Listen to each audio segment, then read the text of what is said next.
د قرباني د غوښې په تقسیمول کې خلک ډېره زیاته غلطي کوي. هغه غلطي دا ده چې خلک په اندازې باندې غوښه تقسیموي، حالانکه بهترینه طریقه د قرباني د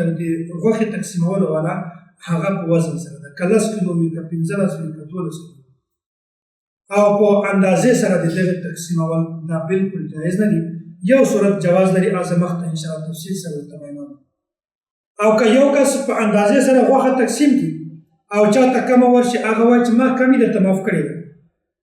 کمې پیسې مو معاف کړې ده، په معاف کولو سره نه معاف کېږي، ځکه چې دغه د شریعت حق ده، د انسان حق نه ده، د شریعت حق ده. د شریعت حق الله تعالی معاف کوي، ته څنګه معاف کولی شي؟ نو په اندازې سره که تقسیم کړي او بیا دا هم وایي چې ما درته معاف کړې ده، ما ته د کمه راغلې پروا نشته، ما معاف کړې ده، بل وایي چې ما معاف کړې ده، په دې معاف کولو سره معاف کړي. قرباني ولې خرابوي؟ ها، د دې قرباني د صحت دا یوه طریقه ده. که کوم ځای کې داسې وي چې هغه وزن طریقه نه وي، بیا په اندازې سره تقسیموي، بیا د داسې کوي چې کوم زیاتی شیونه دي، مثلا سر شو،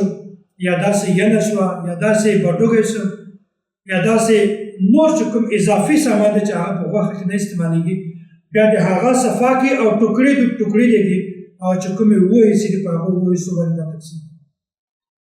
بیا که چېرته دغه اضافي سامان په دې غوښه باندې تقسیم شي، بیا که چېرته کمی او بیشي راشي که نه، بیا مسله نشته. نو که چېرته تا سر، پښې او داسې ینه او چې کومه بډوګی ده، نور سامان ده، شږی ده،